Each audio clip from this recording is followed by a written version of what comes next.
प्यारे बच्चों, आज हम बात करेंगे क्लास 9th की। टॉपिक जो है मैंने आपको मोशन के बारे में पढ़ाया था। अब उसके कुछ टर्म्स मैं बता दूंगा जिसकी मदद से आप न्यूमेरिकल सॉल्व करेंगे। कौन कौन से फॉर्मूला का इस्तेमाल होगा कहां पर, और बस इतनी सी चीजें बता दूंगा, बस उसको रट लीजिएगा। इन शॉर्ट में देखना है, फटाफट उसे सॉल्व करना है। देखिए, सबसे पहला जो फॉर्मूला था वो स्पीड का था। स्पीड के लिए स्पीड का क्या था फॉर्मूला? डिस्टेंस अपॉन में टाइम। ये था, यानी कि speed is equal to distance upon में टाइम। ये याद रखिएगा पहला फॉर्मूला। इसकी यूनिट क्या थी?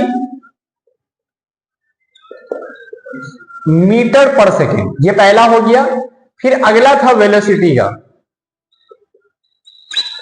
वो था डिस्प्लेसमेंट अपॉन में टाइम, यानी विस्थापन बटे में समय। ठीक है, वेलोसिटी को v से दिखा दो, है ना?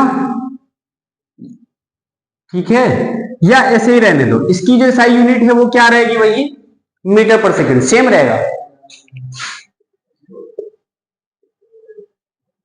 मीटर पर सेकेंड।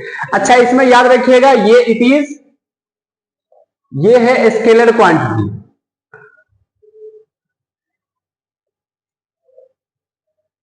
और इसमें क्या था? ये है वेक्टर क्वांटिटी, यानी कि सदिश राशि। ये दो बातें थी। फिर उसके बाद वेलोसिटी का आया था average velocity, VAV। Average velocity के लिए U प्लस V अपॉन में 2। एवरेज वेलोसिटी जब भी आ जाए हमारे पास, यानी औसतन वेग कह दे निकालने के लिए, तो आप डायरेक्ट इस तरीके से निकाल सकते हो औसत वेग के लिए। अगला टर्म आया था एक्सेलरेशन का। ये था फॉर्मूला था, ठीक है, फाइनल वेलोसिटी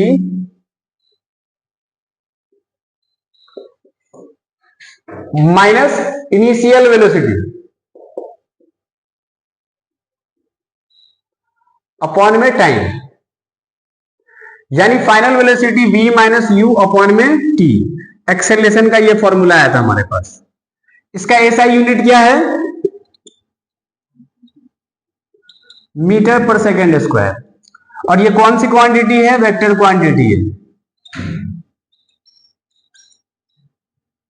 क्वांटिटी का नाम, इसका फॉर्मूला, और याद रखिएगा बहुत इंपॉर्टेंट है, यहीं से न्यूमेरिकल बनता है। ये हो गया सारे के सारे, इसी फॉर्मूला के बिहाफ पर आपको क्वेश्चन सॉल्व होंगे। फिर उसके बाद 3 इक्वेशन था, ठीक है। अच्छा, अगर हमारे पास ना क्या होता है कि स्पीड के लिए कुछ चीजें और हो जाती है। इसके अंदर देखिए बहुत इंपॉर्टेंट है। स्पीड के अंदर क्या था? अगर मान लीजिए कोई गाड़ी सर्कुलर पाथ को मूव कर रही है, स्पीड फॉर सर्कुलर पाथ, इसी में का टॉपिक दिखा देता हूं। स्पीड फॉर सर्कुलर पाथ कह दो या कर्व पाथ कह दो, ठीक है। तो वो बराबर होता था, सर्कल के जैसे जा रहा है तो सरकमफ्रेंस ऑफ सर्कल, यानी कि विड्थ की परिधि। अब और जाहिर सी बात है टाइम तो लेगा ही, तो विड्थ की परिधि क्या होता था? 2πr। यानी कि अगर स्पीड निकालना हो कैसे? कर्व के लिए, तो 2πr रहेगा अपॉन में t। ये फॉर्मूला का लगा दीजिए। और अगर उसकी जगह बेसिकली हम ये कह सकते हैं कि पेरीमीटर हो जाए। अगर मान लीजिए वही चीज अगर ऑब्जेक्ट इस तरीके से जा रहा हो, रेक्टेंगल पर जा रहा हो, है ना, तो सारे साइड को सम कर देंगे, चारों साइड का सम ऑफ 4 साइड, या चारों भुजाओं का योग बटे में समय। अब वहां से भी स्पीड निकाल सकते हैं। तो ये हमारे पास आ गया सर्कुलर पाथ के लिए भी आ गया स्पीड वगैरह, ठीक है। अब वेलोसिटी में क्या होता है भाई? वही डिस्प्लेसमेंट दे रखा हो और टाइम से डिवाइड कर दीजिए, आसानी से आपके पास आ जाना है, वेलोसिटी हो चाहे वो स्पीड हो। उसके बाद मैंने आपको बताया था कि 3 फॉर्मूला होते हैं। पहला क्या था? पहला था v equal to u plus a t के लिए, पहला इक्वेशन। दूसरा क्या था? s equal to u t plus half a t square. और थर्ड जो है, third formula, v square minus u square equal to 2s। इसी तीनों फॉर्मूला के बिहाफ पर आपके पास सारे क्वेश्चन सॉल्व हो जाएंगे। अब याद कैसे रखना है, तो वास्तव से ये मैंने पहले भी वीडियो में बता रखा है, ये फाइनल वेलोसिटी है यानी कि अंतिम वेग है, और ये एक्सेलरेशन है। और बच्चों ये क्या है, ये डिस्टेंस लिख दो या डिस्प्लेसमेंट लिख दो। बेसिकली हम जो इस्तेमाल करते हैं ज्यादातर टर्म पूरी फिजिक्स के अंदर जब मोशन पढ़ते हैं तो उसके अंदर हम हमेशा इसका इस्तेमाल करते हैं डिस्प्लेसमेंट का। टी क्या है, समय के लिए टाइम लगा दीजिए, और यू क्या है, इनिशियल वेलोसिटी लगा दीजिए। और बच्चों थोड़ा सा कुछ चीज आ जाती है, एक स्पीडोमीटर है, जाहिर सी बात है इसका नाम रख लेना बस स्पीडोमीटर। मीटर का है, जाहिर सी बात है किसी चीज का जो मेजरमेंट करते हैं मीटर किलोमीटर में करते हैं, यानी कि स्पीड का अगर मेजरमेंट कर रहा हो जो डिवाइस स्पीड के बारे में ज्ञान दे रहा हो, है ना, स्पीडोमीटर कहलाता है। एक आता ऑडोमीटर, जाहिर सी बात है मीटर लग गया तो मेजरमेंट। ऑडो मतलब होता है distance travel by any vehicle, ठीक है ना, किसी गाड़ी द्वारा या आप किसी तरीके से जाएंगे तो किसी डिवाइस से डिस्टेंस को मेजर करने के लिए हम जिस इंस्ट्रूमेंट का इस्तेमाल करते हैं दैट इज कॉल्ड ओडोमीटर।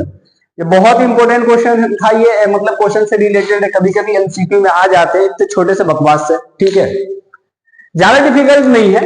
और मैं सच बात बता रहा हूं, इस ये वाली जितनी भी चीजें मैंने बताई है ना बहुत इंपॉर्टेंट है, इसको रट लेना है फॉर्मूलाज के लिए, और इसी के बिहाफ पर आपको न्यूमेरिकल सॉल्व होगा आसानी से। अब फॉर एग्जांपल हम कैसे लगाएंगे कहीं पर कि न्यूमेरिकल हम कैसे सॉल्व करें। मान लीजिए देखिए फिजिक्स को ना अपने डेली लाइफ में लाइए, तब आसानी से कोई भी चीजें समझी जा सकती है। पढ़ क्या रहे हैं, साइंस पढ़ रहे हैं, तो और साइंस में क्या पढ़ना है, फिजिक्स। तो फिजिक्स क्या है, स्टडी ऑफ नेचुरल फिनोमेना। तो फिनोमेना में जितनी भी चीजें दिख रही हो उसी को तो अप्लाई करना है। और जितनी भी चीजें हमने आपको थ्योरी में बताया है कि स्पीड हो, चाहे वो वेलोसिटी हो, चाहे वो एक्सेलरेशन हो, चाहे वो जहां पर भी ग्राफ लगा हो, हर सूरत में कुछ चीजें दी होंगी। मान लीजिए एक ऑब्जेक्ट है, मूव कर रहा है, जाहिर सी बात है, तो मूव करने में कितनी वेलोसिटी से मूव कर रहा है, कितने टाइम में मूव कर रहा है, इसके अंदर गिवन दिया होगा। अब इसी में से आपको चॉइस करना है कि कौन सा फॉर्मूला लगेगा। एनसीईआरटी के अंदर एक दो क्वेश्चन है, घिसे पीटे सीबीएसई बोर्ड में वहीं से क्वेश्चन आता है और एज इट इज दे देता है।